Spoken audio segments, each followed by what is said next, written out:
السلام علیکم ورحمۃ اللہ وبرکاتہ۔ الحمد للہ رب العالمین والعاقبۃ للمتقین، والصلاة والسلام علی سید المرسلین من کان نبیا وآدم بین الماء والطین، اما بعد فاعوذ باللہ من الشیطان الرجیم، بسم اللہ الرحمن الرحیم۔ انا انزلناہ فی لیلۃ مبارکۃ انا کنا منذرین فیہا یفرق کل امر حکیم۔ صدق اللہ المولانا العظیم، وبلغنا رسولہ النبی الامین المبین الکریم، ونحن على ذلك لمن الشاهدين والشاكرين، والحمد لله رب العالمين۔ محترم سامعین کرام، ہمارے سامنے سے ایک عظیم اور مقدس مہینہ آہستہ آہستہ گزرتا چلا جا رہا ہے۔ اس مہینے کی فضیلت بہت زیادہ ہے۔ یہ وہی مہینہ جس کے بارے میں نبی کریم صلی اللہ علیہ وسلم نے فرمایا کہ شعبان یہ میرا مہینہ ہے، اور اس مہینے کو تمام مہینوں پر ایسے ہی فضیلت اور اہمیت حاصل ہے جس طرح سے مجھے یعنی نبی کریم صلی اللہ علیہ وسلم کو تمام انبیاء کرام پر فضیلت حاصل ہے۔ ہمارے سامنے ایک سب سے بڑا سوال یہ کھڑا ہوتا ہے کہ جب یہ مقدس مہینہ ہمارے سامنے آ جائے تو ہم اس کی تعظیم کیسے کریں اور اس کی قدر کیسے کریں، اور خصوصی طور پر 15ویں شب کو ہم کس طرح گزاریں اور اس کی قدر کیسے کریں۔ تو اس کے بارے میں کچھ آپ سامعین کو بتاؤں کہ یہ وہ رات ہوتی ہے جس کے بارے میں خود اللہ رب العزت نے ارشاد فرمایا کہ یہ مقدس رات ہے جس میں خود بندوں سے سوال کرتا ہوں کہ وہ کچھ مانگے تاکہ میں اسے پورا کروں۔ اس رات کو گزارنے کا سب سے بہترین طریقہ یہ ہے کہ آپ اس دن اچھے طریقے سے غسل فرما کر کے اور اچھے لباس اور خوشبو لگا کر کے اپنی مسجد میں جائیں، اپنے علاقے کی کسی مسجد میں چلے جائیں اور وہاں زیادہ سے زیادہ عبادت میں مصروف رہیں۔ شور و غوغا نہ کریں، وہاں جا کر کے ایک دوسرے کی باتیں نہ کریں اور واہیات باتیں نہ کریں، بلکہ صرف اور صرف یہ سمجھ لیں کہ یہ وہ قیمتی رات ہے کہ اگر میں نے جسے اچھی طرح سے گزار دیا تو ہو سکتا ہے میری زندگی کا ایک یہ عظیم رات گزرے جس کی وجہ سے میری پوری زندگی تبدیل ہو جائے گی۔ تو اس رات میں آپ مغرب کے بعد ورد و وظائف کریں اور سورہ یاسین شریف کی تلاوت کریں۔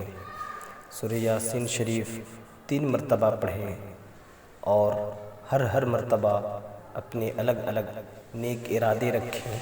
پہلی مرتبہ آپ صحت و عافیت کا ارادہ رکھ کر کے اور تصور کر کے سورہ یاسین شریف کو تلاوت کریں۔ دوسری مرتبہ اپنے وبا سے بچنے کے لیے یہ سورہ یاسین شریف کا تلاوت کریں۔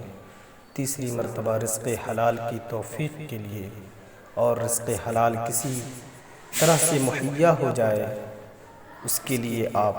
سورہ یاسین شریف کو تیسری مرتبہ پڑھیں۔ اس طرح سے آپ 2 رکعت کر کے نوافل نماز بھی پڑھیں۔ پھر عشاء کے بعد بھی آپ ورد و وظائف میں مصروف ہو جائیں اور اس دن فاتحہ خوانی کا اہم انتظام کریں، کیونکہ آپ جو اچھی شیرنی بنائیں گے اس کا ایصال ثواب اپنے مرحومین اور دیگر انبیاء کرام کی ارواح طیبات کو پہنچائیں گے۔ اس دن کے بارے میں آیا ہے کہ مردے اپنے گھروں پر آتے ہیں اور فریاد رسی کرتے ہیں کہ ہے کوئی شخص جو مجھ پر صدقہ کرے تاکہ میری گناہوں میں تخفیف ہو، ہے کوئی شخص جو مجھے آج پکارے اور اللہ کی بارگاہ میں میری سفارش کی التجا کرے۔ تو اس لیے اچھا کھانا بنائے اور بہترین اور عمدہ قسم کی شیرنی کو ایصال ثواب کرے۔ ایک ہمارے سامنے یہ بات اکثر آیا کرتی ہے کہ اس دن خاص طور پر اکثر لوگ حلوہ کا انتظام کرتے ہیں، تو اس کا ثبوت کہاں سے ہے؟ تو میں بتا دوں کہ یہ وہ رات ہے جس رات کو اور جس دن کی ہم اچھی سے اچھی شیرنی بنانے کی کوشش کرتے ہیں۔ تو اس کے بارے میں حدیث میں تو کہیں تذکرہ نہیں کہ اس دن خاص کر کے حلوہ ہی بنایا جائے، لیکن میں سمجھتا ہوں کہ لوگوں نے جب بخاری کی اس حدیث پر لوگوں کی جب نظر پڑی ہوگی تو اسی سے انہوں نے یہ استدلال کر لیا ہوگا کہ یہ مقدس رات ہمیں نبی کریم صلی اللہ علیہ وسلم کے صدقے میں ملی ہے، تو ان کے طریقے پر اور ان کے روش کو اپناتے ہوئے کیوں نہ میں چلوں، اور جس چیز کو میرے نبی پسند فرماتے ہیں اسی چیز کو میں اس رات میں اور اس دن میں فاتحہ کیوں نہ کراؤں۔ تو بخاری شریف کی وہ حدیث ان رسول اللہ صلی اللہ علیہ وسلم یحب الحلوى والعسل، یعنی نبی کریم صلی اللہ علیہ وسلم حلوہ اور شہد کو بہت زیادہ پسند فرمایا کرتے تھے۔ تو لوگوں نے اسی سے سمجھا ہوگا کہ میرے نبی سب سے زیادہ حلوہ اور شہد کو پسند فرماتے ہیں، تو آج رات میں اسی کو ایصال ثواب کے لیے انتظام کیوں نہ کروں۔ تو اس لیے حلوہ انتظام کرتے ہیں، تو اس پر کوئی اعتراض نہ کرے اور اسے ناجائز نہ بتائے، کیونکہ یہ اباحت ہے، اس کی اجازت ہے، اس میں کوئی حرج نہیں حلوہ بنائے یا کوئی اور چیز بنا کر کے ایصال ثواب کرے۔ دوسرا مسئلہ یہ ہے کہ اللہ رب العزت نے اس مہینے کو ہمارے لیے باقی کیوں رکھا، اس امت محمدیہ کے لیے اس بابرکت مہینے کو باقی کیوں رکھا؟ تو اس کی وجہ آپ کے سامنے میں پیش کرتا ہوں کہ امت محمدیہ سے پہلے جتنی امتیں گزری ان کی عمریں کافی طویل اور زیادہ ہوا کرتی تھی، لیکن امت محمدیہ کی عمر ایک محدود ہوا کرتی ہے، بمشکل 60 سے 80 سال تک ہوا کرتی ہے، اور اتنی عمر میں بھی وہ پوری عمر عبادت میں نہیں گزارتا، بلکہ اس کے کچھ حصے عبادت میں گزرتے ہیں اور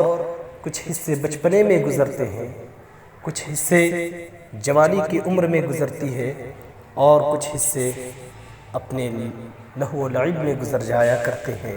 اپنے دیگر چیز میں گزر جایا کرتے ہیں۔ تو دیگر امتیں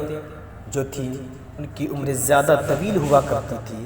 تو وہ عبادتیں بھی بہت زیادہ کیا کرتے تھے، ان کے پاس وقت بھی رہا کرتا تھا، لیکن اس امت کو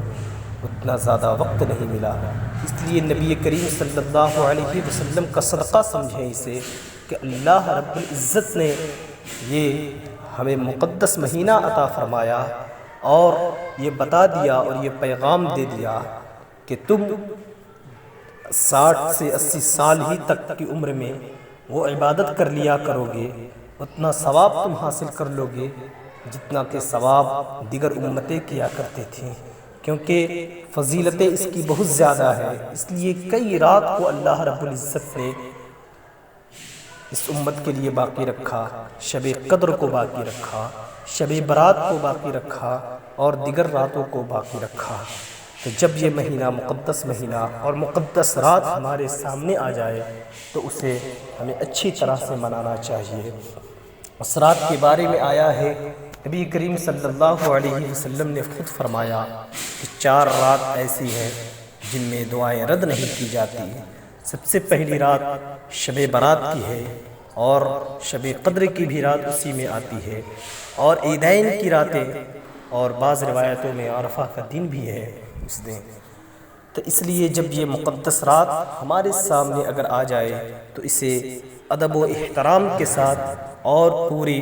رات عبادت کر کے گزارے، اور اللہ کے سربہ سجود ہو کر کے گزارے، تاکہ ہمارے گناہوں کا یہ کفارہ بن جائے، اور یہ عبادت ہمارے لیے باعث مغفرت اور بخشش بن جائے، تاکہ میں اللہ کے سامنے اگر حاضر ہوں میدان قیامت کے دن،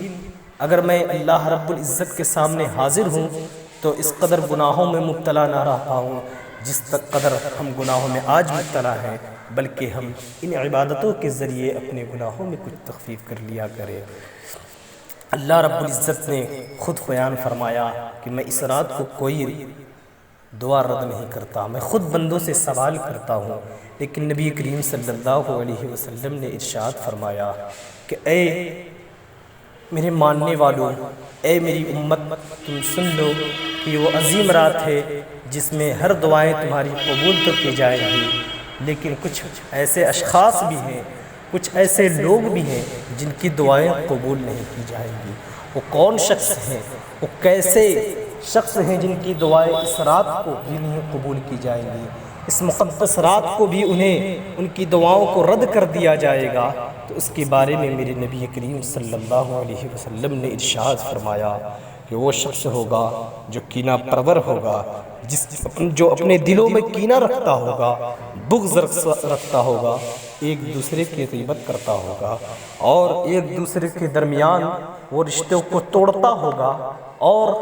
اپنے ساتھیوں کو ایک دوسرے سے توڑ کر رکھتا ہوگا، اور ان دونوں کے درمیان فراق ڈالنے کی کوشش کر رہا ہوگا، ایسے شخص کی دعائیں قبول نہیں ہوگی۔ جو شراب پی رہا ہوگا، جو زنا میں ملوث ہوگا، ایسے شخص کی دعائیں قبول نہیں ہوگی۔ مسلمانوں سمجھو، تم کس قدر بے عزت ہو رہے ہو، تم کس قدر گناہوں میں مبتلا ہو رہے ہو، اور تمہیں وہ عظیم رات جسے امت محمدیہ کے لیے ایک عظیم رات شمار کیا گیا، اس رات کو بھی تمہاری دعائیں قبول نہیں ہو رہی ہیں۔ تم کس قدر لعنتی ہو کہ تم اس رات کو بھی اپنے گناہوں کی بخشش نہیں کرا پا رہے ہو۔ تم اپنے آپ کو تو یہ دعویٰ کرتے ہو کہ میں امت محمدیہ سے آتا ہوں، میں مسلمان ہوں، میں نبی کریم صلی اللہ علیہ وسلم کا سچا پیروکار ہوں، ان سے سچی محبت رکھتا ہوں۔ میں آپ سے سوال کرنا چاہتا ہوں کہ اگر آپ ان سے سچی محبت رکھتے ہیں، آپ نبی کریم صلی اللہ علیہ وسلم کے طریقے پر چلتے ہیں، تو کیا آپ نے ان کے فرمان کو نہیں سنا کہ اگر وہ رات آ جائے تو آپ اس رات سے پہلے اپنی گناہوں کی بخشش کا ذریعہ پہلے اپنے آپ میں لائیں، پہلے اپنے آپ میں یہ تبدیلی لائیں کہ اگر آپ کسی شخص سے دشمنی کر رہے ہو، اگر آپ کوئی سے عداوت کر رہا ہو، آپ سے کوئی عداوت کر رہا ہو، تو آپ اس کے سامنے جا کر کے معافی کا طلبگار بنیں، معافی چاہیں، اور اس کے گناہوں کو بھی معاف کریں، اور اس نے جو بھی تمہارے ساتھ دھوکہ دھڑی کی ہو اسے معاف کر دیں، اور گلے سے گلے مل جائے، کیونکہ یہ عظیم رات ہے جس کے ذریعے ہمارے گناہوں کا کفارہ بنے گی، وہ رات جو ہمارے لیے باعث مغفرت ہو سکتی ہے۔ اس رات کو ہم ایسے ہی نہ جانے دیں میرے بھائیوں، کیونکہ آپ تو یہ مانتے ہیں کہ میں نبی کریم صلی اللہ علیہ وسلم کو ماننے والا ہوں، میں سچا اور پکا مسلمان بھی ہوں، اور میں شعبان کی اس تاریخ کو بھی مناتا ہوں، شعبان کی بھی قدر کرتا ہوں۔ تو جب آپ اسی وقت قدر کر پائیں گے، آپ اسی وقت تعظیم کر پائیں گے جب نبی کریم صلی اللہ علیہ وسلم کے اس قول کو اپنائیں گے اور ان کے فرمان کو اپنی زندگی میں اپنائیں گے، اور جو نبی کریم صلی اللہ علیہ وسلم نے بیان فرمایا کہ تم ایک دوسرے کی غیبت سے بچ جاؤ، تو اس رات کو آپ عہد کر لیں میرے بھائیوں، میرے دوستو، کہ آپ ایک دوسرے کی غیبت کبھی نہیں کریں گے، کیونکہ غیبت ایسی تباہ کاری بیماری ہے جو عبادتوں کو، جو ہماری ریاضتوں کو ایسے کھا جاتی ہے جیسے کہ آگ لکڑی کو کھا جایا کرتی ہے۔ غیبت سے بچنے کی کوشش کریں، کیونکہ اس رات کو اس شخص کی دعائیں قبول نہیں ہوگی۔ کس قدر وہ لعنتی شخص ہوگا جو اس رات کو بھی اپنے گناہ کی بخشش نہیں کروا سکے گا، جو اس رات کو اپنی دعاؤں کو قبول نہ کروا سکے گا۔ اس لیے آپ ایک دوسرے سے محبت کریں۔ اگر دشمنی ہو تو آج یہ عہد کر لیں کہ میرے نبی تو اپنے دشمنوں سے کس قدر پیش آیا کرتے تھے، ان کے بڑے سے بڑے گناہ کو معاف کر دیا کرتے تھے۔ تو آپ ان کے طریقے پر چلتے ہو، آپ ان کے ماننے والے ہو، آپ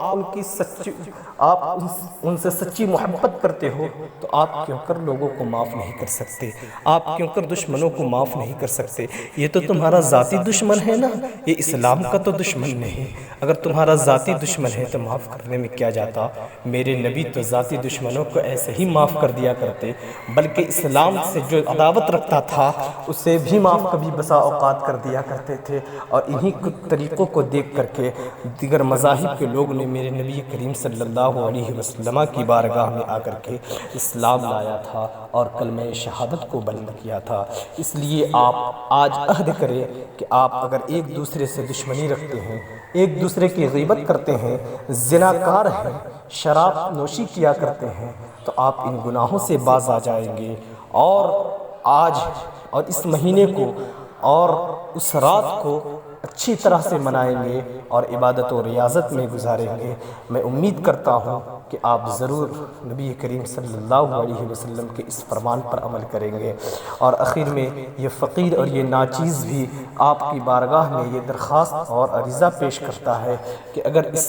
فقیر کی جانب سے کسی کی بارگاہ میں کوئی غلطی سرزد ہوئی ہو، یا کسی نے میری عداوت ہو، میری دشمنی ہو کسی سے، تو میں انہیں معاف کرتا ہوں، اور امید کرتا ہوں کہ وہ میرے دوست اور بھائی جو میرے مسلمانی بھائی ہیں وہ ضرور مجھے بھی معاف کریں گے، اور اس مہینے کے صدقے میں ہمارے لیے دعا کریں گے تاکہ میری کچھ گناہوں میں تخفیف ہو جائے، اور میں بھی آپ کے لیے دعا کہوں گا۔ میں اپنی تقریر کو یہیں ختم کرتا ہوں۔ وآخر الدعوانا ان الحمد للہ رب العالمین۔ السلام علیکم ورحمۃ اللہ وبرکاتہ۔